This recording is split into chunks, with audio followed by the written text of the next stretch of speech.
नमस्कार दोस्तों। उम्मीद है आप सब अच्छे होंगे। आज हम पढ़ेंगे सूर के पद। तो अब हम लोग सीधे सीधे कविता में आते हैं। इस कविता में कृष्ण के तीन रूपों का वर्णन है। ठीक है, अलग अलग पैराग्राफ में अलग अलग बातें हैं। तो पहला देखते हैं कि कृष्ण इसमें बहुत छोटे हैं और यशोदा उन्हें पालने में झुला रही है। देखिए यहाँ क्या क्या होता है। जसोदा हरि पालने झुलावे, जसोदा हरि पालने झुलावे। अब देखिए ये पुरानी हिंदी है इसलिए यहाँ जसोदा लिखा हुआ है, होता है यशोदा। ठीक है, जसोदा हरि पालने झुलावे, हलरावे दुलराय मल्हावे, जोई सोई कछु गावे। जो यशोदा है वो हरि को अर्थात कृष्ण को पालने में झुला रही है। पालने में झुला रही इसका मतलब क्या हुआ? बूढ़े आदमी को तो पालने में झुलाया नहीं जाता है। पालने में झुला रहे यानी वो बहुत छोटे हैं। जसोदा हरि पालने झुलावे, हलरावे दुलराय मल्हावे, जोई सोई कछु गावे। यशोदा उन्हें पालने में झुला रही है और तरह तरह के तरीकों से उन्हें चुप कराने की कोशिश कर रही है, कुछ सुना रही है और वो आराम से रह सके प्यार कर रही है। हलरावे दुलराय मल्हावे, उन्हें दुलार कर रही है, प्यार कर रही है और जो उसके दिमाग में आ रहा है वो गा रही है। जसोदा हरि पालनी झुलावे, हलरावे दुलराई मल्हावे, जोई सोई कछु गावे। मेरे लाल को आओ निंदरिया, काहे ना आनी सुआवे। वो जो लोरी गा रही है उसका जिस्ट ये है कि वो कह रही है कि ऐ नींद, मेरे बच्चे के पास आओ, इसे सुलाओ, तू जल्दी से क्यों नहीं आ रही है। मेरे लाल को आओ निदरिया, काहे ना आनी सुनावे, आनी सुआवे। तू जल्दी से आकर इन्हें सुलाती क्यों नहीं है। तू काहे नहीं बेगई, बेगही आवे, बेगही माने जल्दी से, तू जल्दी से क्यों नहीं आती है। तू काहे नहीं बेगही आवे, तो को कान्ह बुलावे। कान्हा तुम्हें बुला रहे हैं और तुम जल्दी से क्यों नहीं आ रही हो, जल्दी से आओ। तू काहे नहीं बेगही आवे, तो को कान्ह बुलावे। कबहु पलक हरि मूंद लेते हैं। हरि अर्थात कृष्ण कभी अपने पलकों को मूंद लेते हैं। कबहु पलक हरि मूंद लेते हैं, कबहु अधर फरकावे, कभी होठों को हिला रहे हैं। माने एक छोटा बच्चा सोते समय कई तरह की भंगिमाएं करता है। कभी ऐसा महसूस होता है कि वो सो गया है, कभी वो बीच में बोलने लगता है माने ऐसा लगता है जैसे जग गया हो। तो तू काहे नहीं बेगही आवे, तो को कान बुलावे, कबहु पलक हरि मूंद लेते हैं। हरि जो है वो कभी पलकों को मूंद लेते हैं, मूंद लेते हैं माने बंद कर लेते हैं। कबहु अधर फरकावे, और कभी अपने अधरों को फरकाने लगते हैं माने हिलाने लगते हैं। ठीक है, सोवत जानी मौन वय कै रही। कभी कभी ऐसा लगता है कि हरि सो गए हैं तो वो यशोदा उन्हें सोता हुआ समझकर मौन होती है कि किसी आवाज से, किसी आहट से वो जग न जाए। सोवत जानी मौन वय कै रही, करी करी सय न बतावे। और कई तरह से उनके अगल बगल उनको सहारा देकर या किसी भी तरह से उन्हें सुलाने की कोशिश कर रही है। करी करी सय न बतावे, इही अंतर अकुलाय उठे हरि। इसी बीच हरि जो है, कृष्ण जो है वो अकुला उठते हैं माने रोने लगते हैं। कभी कभी बच्चा सोते सोते जाग जाता है, मम्मी समझती है कि बेटा सो गया है, थपकी वपकी दे के सुला देती है और जैसे ही पीछे घूमी तब से बच्चा रोने लगा। तो अकुलाना माने थोड़ा बेचैन होते हैं, बेचैनी आती है, रोने लगते हैं। इह अंतर अकुलाई उठे हरि, जसुमति मधुर गावे। यशोदा फिर से मधुर लोरी उन्हें सुनाने लगती है। ठीक है, मधुर माने मीठी। इहि अंतर अकुलाई उठे हरि, जसुमत मधुर गावे। जो सुख सूर अमर मुनि दुर्लभ, सो नंद भामिनी पावे। अब यहाँ सूरदास जी ये कह रहे हैं कि जिस सुख को पाने के लिए बड़े बड़े ऋषि मुनि देवता भी तरसते हैं, वो सुख नंद भामिनी माने नंद बाबा की पत्नी को मिल रहा है। क्या सुख है? कृष्ण के बचपन का आनंद लेने का सुख किसको मिल रहा है? यशोदा को मिल रहा है। यशोदा कौन है? नंद भामिनी माने नंद बाबा की पत्नी है। जो सुख सूर अमर मुनि दुर्लभ, सो नंद भामिनी पावे। फिर से देखो, इस पैराग्राफ को फिर से पढ़ रहा हूं। जसोदा हरि पालने झुलावे, हलरावै दुलराई मल्हावै, जोई सोई कछुगावै, मेरे लाल को आओ निंदरिया, काहे न आन सुआवै। तू जल्दी से आकर इसे सुलाती क्यों नहीं। काहे न आन सुआवै, तू काहे नहीं बेगही आवे, तू जल्दी से क्यों नहीं आती है। तू काहे नहीं बेगही आवे, तो को कान बुलावे, तो को माने तुमको, तुमको कान्हा बुला रहे हैं। कबहु पलक हरि मूंद लेते हैं, हरि जो है वो कभी पलकों को मूंद लेते हैं। कबहु पलक हरि मूंद लेते हैं, कबहु अधर फरकावे, अधर माने होठ, होठों को हिलाने लगते हैं। सोवत जानी मौन वह कह रहे, मौन होकर रहती है, सोता हुआ समझकर यशोदा मौन हो जाती है कि धीरे से अब हट जाए, अपना काम वाम करे। लेकिन जैसे वो पीछे घूमती है तो कृष्ण क्या करते हैं, जाग जाते हैं, हकुला जाते हैं, रोने लगते हैं। सोवत जानी मौन वह कह रही, करी करी सैन बतावे, इही अंतर अकुलाय उठे हरि। इसी बीच हरि क्या है, अकुलाने लगते हैं, रोने लगते हैं। इही अंतर, इन बिटवीन, इसी बीच, इही अंतर अकुलाय उठे हरि, जसुमत मधुर गावे। और यशोदा फिर से मधुर लोरी उन्हें सुनाने लगती है जिससे कि वो सो जाएं। जो सुख सूर अमर मुनि दुर्लभ, जो सुख सूर अमर मुनि दुर्लभ, सो नंद भामिनी पावे। जो सुख बड़े बड़े ऋषियों मुनियों महात्माओं और देवताओं को नहीं मिल रहा है, वो नंद की पत्नी को मिल रहा है। जो सुख सूर अमर मुनि दुर्लभ, सो नंद भामिनी पावे। तो ये हुआ पैराग्राफ फर्स्ट, और मुझे उम्मीद है कि ये तुम लोगों को अच्छी तरह समझ में आ गया होगा। अब हम लोग आगे चलते हैं, ठीक है। खीजत जात माखन खात। अब देखो यहां पर मैंने पहले ही कहा है कि इनके 3 स्टेज हैं, ठीक है। तो तीनों स्टेज में उनकी उम्र थोड़ी थोड़ी बढ़ रही है। तो अब दूसरे स्टेज में क्या होता है कि यहाँ जो कृष्ण है वो थोड़े बड़े हो गए हैं, उम्र उनका ज्यादा हो गए हैं। तो खीजत जात माखन खाओ, माने वो चिढ़ रहे हैं, खींच रहे हैं और मक्खन खाए जा रहे हैं। खीजत जात माखन खात, अरुण लोचन भव टेढ़ी, बार बार जम्हात। माने ये जो सारा सिम्टम दिखाई दे रहा है यहाँ पर कि उनकी आंखें जो हैं वो अरुण हो गई, अर्थात लाल हो गई हैं, बार बार जम्हाई ले रहे हैं, इरिटेट हो रहे हैं, खींच रहे हैं। इसका मतलब कि बच्चे को, हैं तो बच्चे ही लेकिन पालने वाले बच्चे से थोड़े बड़े हो गए हैं। तो ये जो सारे सिम्टम दिखाई दे रहे हैं, इससे क्या समझ में आ रहा है कि उनको नींद आ रही है, ठीक है। तो खीझत जात माखन खात, अरुण लोचन, आंखें लाल हैं, भौं टेढ़ी, भौहें जो हैं वो टेढ़ी हो गई हैं, और बार बार जम्हात, और बार बार जम्हाई ले रहे हैं। माने जब नींद बच्चे को आती है तो ये सारी चीजें दिखाई देने लगती हैं। वो थोड़ा इरिटेट हो जाता है, भौहें थोड़ी सी टेढ़ी हो जाती हैं, इसके बाद जम्हाई आने लगती है। जम्हाई हम लोग को भी आती है जब नींद आती है, थक जाते हैं, हरसमेंट ज्यादा हो जाता है, तो ये सब चीजें होती हैं। और आंखें थोड़ी लाल हो जाती है, अगर तुम ज्यादा दिन या पर्याप्त न सो, जितना सोना चाहिए उतना न सो, तो आंखें लाल रहती है। कभी कभी बोलते हैं ना लोग, अरे तुम्हारी आंखें आज लाल दिख रही हैं। हाँ यार, थोड़ा नींद अच्छे से नहीं आई। तो ये लोग कहते हैं, अभी भी कहते हैं। तो अरुण लोचन भव टेढ़ी, बार बार जम्हात, कबहु रुनझुन चलत घुटुरुन धूल धूसर गात। और देखो यहाँ कृष्ण कितने बड़े हैं, घुटनों के बल चलने लायक हो गए हैं। पहले पालने में थे, अब पालने से उतरकर घुटनों के बल चलने लगे हैं।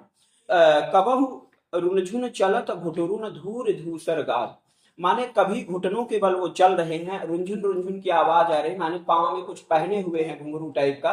गांव में औरतें अपने बच्चों को इस तरह की चीजें पहना देती हैं, जिससे बहुत लोग बहुत तरह की बातें करती हैं। एक तो सुंदर लगता है, ऊपर से उन्हें नजर नहीं लगती है, तो इस वजह से पहना देते हैं। तो कबहु रुंझुन चलत घुटुरुन, घुटुरुन माने घुटनों के बल चल रहे हैं, धूर धूसर गात। और कोई भी आदमी जमीन पर अगर घुटनों के बल चलेगा तो उसके शरीर में डस्ट तो लगेगा ही। तो धूर धूसर गात माने उनका जो शरीर है, गात माने शरीर, तो जो शरीर है वो धूल से धूसरित हो गया है, धूल से भरा हुआ है, हर जगह धूल लगी हुई है। कबहु रुंझुन चलत घुटरुन धूर धूसर गात, कबहु झुक कर अलख खैंचत नैन जल भर जात। और कभी झुक कर, रुक कर, ऐसे ऐसे, जैसे नींद आती है तो लोग ऐसे ऐसे करते हैं ना, तो वो ऐसे अलकों को खींच रहे हैं। कबहु झुक के अलग खैंचत नैन जल भर जात, और आंखों में पानी भर जाता है। आंखों में पानी क्यों भर जाए, नींद आ रही है तो नींद आता है तो आंखों से कभी कभी पानी भी गिरता है। देखो मैंने सूरदास को सारे सिम्टम पता थे, और बच्चे का इतना सुंदर चित्रण हिंदी साहित्य में और किसी ने नहीं किया है। ठीक है, तो कबहु झुक के अलख खैंचत नैन जल भर जात, कबहु तुतले बोल बोलत, और कभी तोतली भाषा में कुछ बोलते हैं। ठीक है, कबहु तुतले बोल बोलत, कबहु बोलत तात, और तुतले बोल में कभी कभी वो तात यानी पिता का नाम लेते हैं, या नाम ना लेके तात तात ही कहते हैं। ठीक है, तात का दो अर्थ है। क्या अर्थ है तात का? बल्कि दो नहीं, तीन अर्थ है। क्या अर्थ है? तात का एक अर्थ है गर्भ, तात का एक अर्थ है पिता, और तात का एक अर्थ है बेटा। ठीक है, कोई ऐसी लाइन बताओ जिसमें तीनों तात एक साथ आ जाए। तात भात अति तात है, खात जात जरिगात। एक पिता अपने बेटे से कह रहा है कि जो भात है वो बहुत गर्म है, तात, भात अति तात है, बेटे ये जो भात है वो बहुत तात है, माने गर्म है, खाओगे तो शरीर जल जाएगा, माने हाथ, शरीर माने हाथ जल जाएगा। ठीक है, तात भात अति तात है, खात जात जरिगात। तो अब देखते हैं कि कबहु झुक के अलग खैंचत नैन जल भर जात, अब कबहु तुतले बोल बोलत, और कभी तोतली भाषा में बोलते हैं, कबहु बोलत तात, और कभी तात बोलते हैं माने पिता। सूर हरि की निरखी शोभा, निमिख तजत न मात, और सूरदास जी कह रहे हैं कि उनकी जो माता यशोदा है वो उनकी शोभा को, उनकी सुंदरता को देख रही है, और इस तरह देख रहे हैं कि एक मिनट के लिए भी वो अपनी आंखों को इधर से उधर नहीं करती है। कबहु तुतले बोल बोलत, कबहु बोलत तात, सूर, सूर माने सूरदास जी कह रहे हैं, ये नाम लिख देना एक परंपरा है, एक सिस्टम है, तो वहां सूरदास ने अपना नाम लिख दिया। उर्दू शायरी में भी ऐसा किया जाता है। तो सूर हरि की निरख शोभा, हरि की शोभा को निरख कर माने देख कर, सूर हरि की निरख शोभा, निमिख तजत नमात, निमिख माने एक पल के लिए भी मां वहां से नजरें नहीं हटाती है। ठीक है, निमिख तजत नमात। फिर से देखो, अरुण लोचन भव टेढ़ी बार बार जमहात, अरुण लोचन भव टेढ़ी बार बार जमहात, कबहु रुनझुन चलत घुटुरुन, रुनझुन करते हुए घुटनों के बल चल रहे हैं, कबहु रुनझुन चलत घुटुरुन, धूल धूसर गात, शरीर जो है वो धूल से धूसरित है, माने शरीर में धूल लगा हुआ है, धूल धूसर गात, कबहु झुक के अलख खैंचत, और कभी झुककर अलखों को ऐसे खींचते हैं, कबहु झुककर अलख खैंचत, कबहु झुक के अलख खैंचत नैन जल भर जात, आंखों में पानी भर जाता है, कबहु तुतले बोल बोलत, कबहु बोलत तात, सूर हरि की निरखी शोभा, निमिख माने एक पल के लिए, निमिख तजत माने छोड़ती है, नमात, निमिख तजत नमात। मैं सारे मैंने पूरे पद को बहुत स्प्लिट करके पढ़ रहा हूं जिससे एक एक शब्द तुम लोगों को समझ में आ जाए। सूर हरि की निमख निरखी शोभा, निमिख तजत नमात। ठीक है, दूसरा पैराग्राफ क्लियर, सबके समझ में आ गया। अब हम लोग आगे बढ़ते हैं। अब देखो इस पैराग्राफ में सूर क्या ये कृष्ण थोड़े और बड़े हो जाते हैं, माने इतने बड़े हो जाते हैं कि शिकायत भी करने लगते हैं। ठीक है, तो बड़े भाई की शिकायत कर रहे हैं और उनकी मां उन्हें कैसे मनाती है, ये इस पैराग्राफ में दिखाया गया है। पहले पैराग्राफ में क्या है, पालने में है, दूसरे में घुटने के बल चले हैं, और तीसरे में थोड़े और बड़े होते हैं, इतने बड़े हो जाते हैं कि वो मम्मी पापा का नाम बोल पाते हैं और भाई की शिकायत कर पाते हैं। और नाम तो दूसरे पैराग्राफ में ही बोलने लगे थे, कब बोलत तात कवि ने लिख दिया है। अब देखो, धौरी को पय पान न करिहो, बेनी सिर न गुथरिहो। अब यहाँ पर बेटा इतना बड़ा हो गया है कि वो नाराज होना सीख गया है और शिकायत करना भी सीख गया है। धौरी गाय का नाम है, धौरी को पय पान न करिहो, धौरी के दूध का मैं पान नहीं करूंगा, माने उसे मैं नहीं पीऊंगा। बेनी सुर सिर न गुथे हैं, और सिर में वेड़ी नहीं गुथाऊंगा, माने बालों को ऐसे मोड़ के औरतें बांध देती हैं, पहले बच्चों को भी बांधती, जिनका माने कुछ मान्यता होती है ना कि इतना बड़ा हो जाएगा तब मैं इसके मुंडन कराऊंगी, अमुक जगह पे जाके, विंध्याचल में जाके, काली घाट में जाके। तो अभी उनका मुंडन नहीं हुआ, उनके बाल जो हैं वो बड़े बड़े हैं और घुंघराले हैं, वो तो हम लोग जानते ही हैं। तो धौरी को पै पान न करी हूँ, धौरी के दूध का मैं पान नहीं करूंगा, अर्थात धौरी गाय के दूध को मैं नहीं पीऊंगा। बेनी सिर न गुथाई हूँ, और सिर में मैं बेनी नहीं गुथाऊंगा, माने बालों को बांधूंगा भी नहीं। धौरी को पै पान न करी हूँ, बेनी सिर न गुथाई हूँ, मोती न माल न धरी हूँ उर पर, और मोती की माला मैं हृदय पर धारण नहीं करूंगा। माने कृष्ण मोती की माला पहनते थे, वो नाराज हो रहे हैं किसी कारण से और कह रहे हैं कि मैं ये काम नहीं करूंगा अगर मेरा ये काम नहीं होगा। धवरी को पै पान न करी हूं, बेनी सिर न गुथई हूं, और मोती न माल न धरी हूं ऊपर, और मैं हृदय पर मोती की माला धारण नहीं करूंगा। मोती न माल न धरी हूं उर पर, झुंगली कंठ न लय हैं, और झुंगली जो है कपड़ा है पहनने का, उसे भी मैं धारण नहीं करूंगा। ठीक है, तो मोती न माल न धरी हो उर पर, झुंगली कंठ न लय हो, और जय हो लेट अबहि धरनी पर, और मैं अभी धरती पर धूल में लेट जाऊंगा। जय हो लेट अबहि धरनी पर, तेरी गोद न आए हो। माने बच्चा जो है, बेटा जो है, माँ को कैसे धमका रहा है। माने ये नहीं है कि कलयुग में तुम ही लोग धमका रहे हो, कृष्ण के जमाने में भी माँ को धमकाया जाता था। और हमेशा आदमी उसी को धमकाता है जो अच्छा होता है। जो बदमाश है, जो तुमसे ज्यादा बदमाश है, उसको तुम नहीं धमका पाओगे। तुम उसको थोड़ा धमकाओगे, तुमको ज्यादा धमका देगा। लेकिन माँ बेचारी तो धमका नहीं सकती है, तो उसको कृष्ण के जमाने में भी धमकाया जाता था। अभी तो तुम लोग माँ को धमकाते हो ना, मेरे को ये चाहिए, ठीक है, ट्यूशन नहीं जाऊंगा अगर ऐसा नहीं होगा तो, मोबाइल चाहिए, है कि नहीं। और मोबाइल लेके करोगे क्या, तो सभी जानते हो ना तुम लोग मोबाइल से क्या करते हो। तो मोती न माल न धरी हूं उर पर, झंगुली कंठ न लय हूं, जय हो लेट अबहि धरनी पर, तेरी गोद न आए हूं। मैं भी धरती पर लेट जाऊंगा, तुम्हारी गोद में नहीं आऊंगा। लाल कहे हो नंद बाबा को, तेरो सुत न कहे, और आज से मैं सिर्फ नंद बाबा का बेटा कहा जाऊंगा, तुम्हारा बेटा नहीं। तेरो सुत न कहे हो, लाल कहे हो नंद बाबा को। कैसे कैसे धमका रहे हैं, माने सारा इमोशनल पॉइंट उनको पता है कि कहां कहां पे हमको चोट करनी है, और कौन कौन सी बात माँ के हृदय पर ज्यादा इफेक्ट करेगी। कृष्ण भी जानते थे, तुम लोग भी जानते थे। लाल कहे हो नंद बाबा को, तेरो सुत न कहे हो।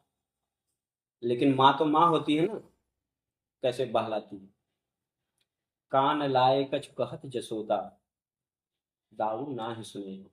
कान लाए कछ कहत जसोदा, इतना सुनने के बाद जसोदा धीरे से उनके कान के पास मुंह ले जाती है और कान में कुछ कहती है, और साथ में ये भी बोलती है, दाऊ को मत बताना। कान लाए कछु कहत जसोदा, दाऊ ना सुने हो। दाऊ को मत, यानी बलराम, दाऊ माने बड़े भाई का नाम है दाऊ, या बड़े भाई को दाऊ कहा जाता था। तो बड़े भाई को मत बताना, बलराम को मत बताना। दाऊ ना ही कहे हो, कान लाए कछु कहत जसोदा, दाऊ ना ही सुने हो। चंदा हूते अति सुंदर, तो नवल दुल्हिया बे हो। मैं तुम्हारे लिए चंद्रमा से भी सुंदर दुल्हन लाऊंगा। माने कृष्ण को भी दुल्हन से प्रेम था, दुल्हन की बात सुन के मान जाते हो।